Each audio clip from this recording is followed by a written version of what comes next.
right now on the program. Congresswoman Mary Fallin joining us. Congresswoman, good evening. Good evening. How are you? I'm good. It's good talking to you. It's been quite a while. Well, it has been. It's so good to hear from you and be on your show tonight. Well, I'm glad that you could do it, and congratulations, the NRA's Political Victory Fund endorsing your gubernatorial bid today in the great state of Oklahoma.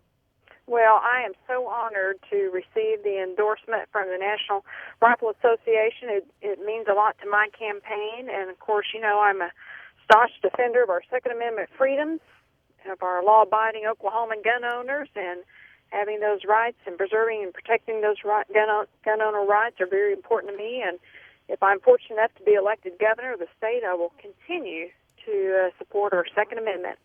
You know, I know that you have voted in support of Second Amendment issues many times in Congress. You also signed on to friend of the court briefs in both the Heller and McDonald cases, stating that the Second Amendment guarantees a fundamental individual right to all Americans. And not every member of Congress did that. I mean, there were some members of Congress who sat out, and there were some other members of Congress who signed on to briefs that said, no, this is some sort of collective right. Well, and it was a very important friend of the court brief, and I was very proud to do what I could do as a member of Congress to sign on to the brief to try to guarantee our rights, as you said, for all Americans, and it was my great pleasure to stand up for our rights.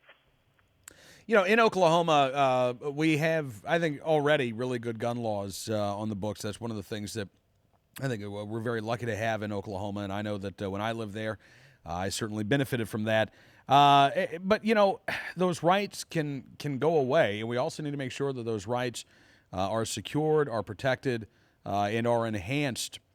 As governor of Oklahoma, I mean, I can't expect, Congressman, that you expect to see, you know, a new gun ban, get seriously proposed in the legislature. But for gun owners, for hunters, for sportsmen, what would you like to see Oklahoma become?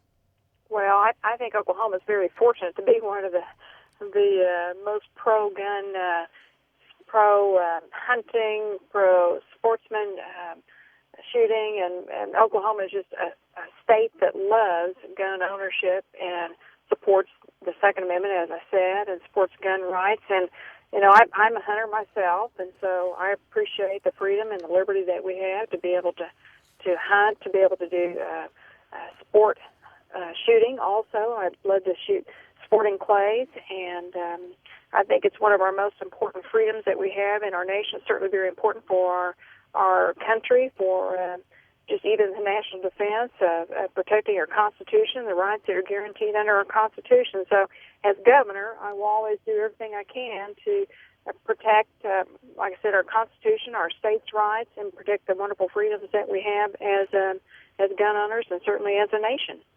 Well, I hope that gun owners across the state of Oklahoma get out there and vote on Election Day. And again, Representative, thank you so much for coming on the program. It's great talking to you, and I hope the next time we speak, I'll be able to call you Madam Governor. Well, thank you. It's coming up pretty quick, November 2nd.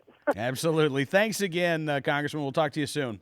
Thank you very much. I appreciate the award. Representative Mary Fallin joining us here on Cam and Company. By the way, in the interest of full disclosure, I do have to tell you that when I was leaving Oklahoma to take this job with NRA News, that a state representative, at the time, Representative Mary Fallin was a lieutenant governor in the state of Oklahoma. There was a state representative named Thad Balkman who, I guess, proposed a resolution in the State House of Representatives naming me as a great Oklahoman.